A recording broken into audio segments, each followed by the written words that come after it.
Yo, good morning mga paps, welcome back to my channel. Ngayong araw na to is turuan ko yung kung paano mag-install ng strip light sa inyong headlight ng mga motor nyo.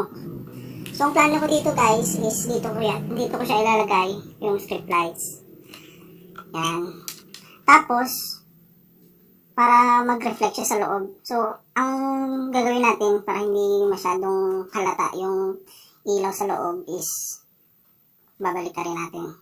Para yung reflect ng pula is babangga siya dito sa mga lens. Tapos itong blue na module lights dito ko siya ilalagay para hindi siya kita. Kasi mas maganda pag hindi kita yung ilaw eh. So titingnan natin mamaya kung anong kalalabasan niya. So if bago pa kayo sa aking channel mga paps, please like, subscribe, and hit the notification button for more updates. Okay, let's go!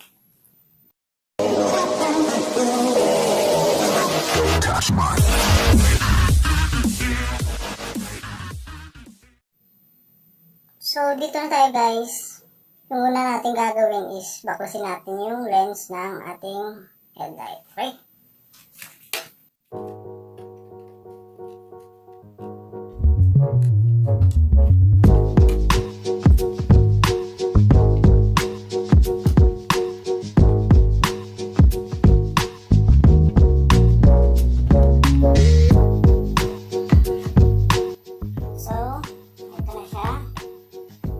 Tatanggalin pa din natin yung nasa loob niya.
So last na lang, dito na last.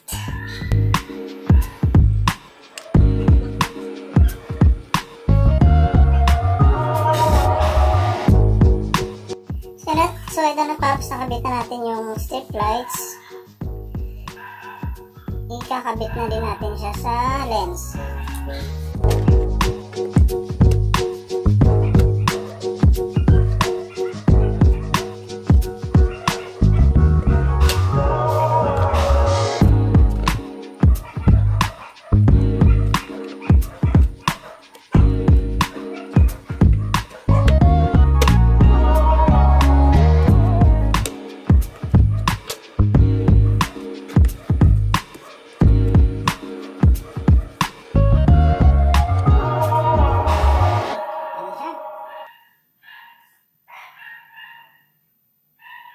Nilagay ko na dito yung blue lights paps na module light.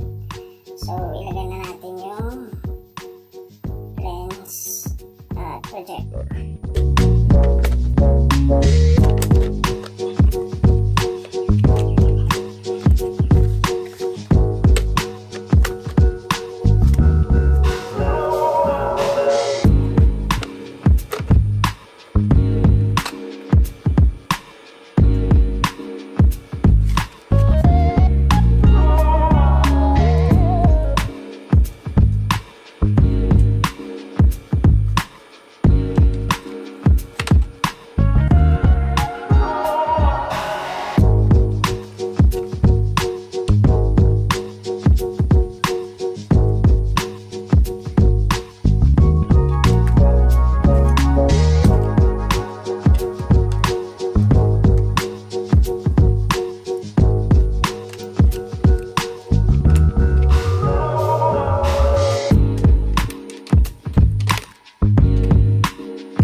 ito na Paps.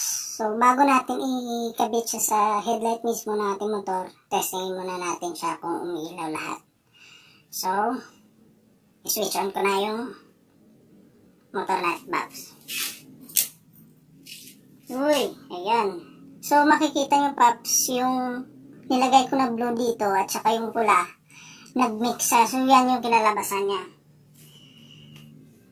So, ikabit na natin at i-check natin mamayang gabi. Okay? A few moments later. So, ito na siya, Paps. Yan. Yung sa gitna, parang nag-mix yung red at saka blue. So, naging violet siya.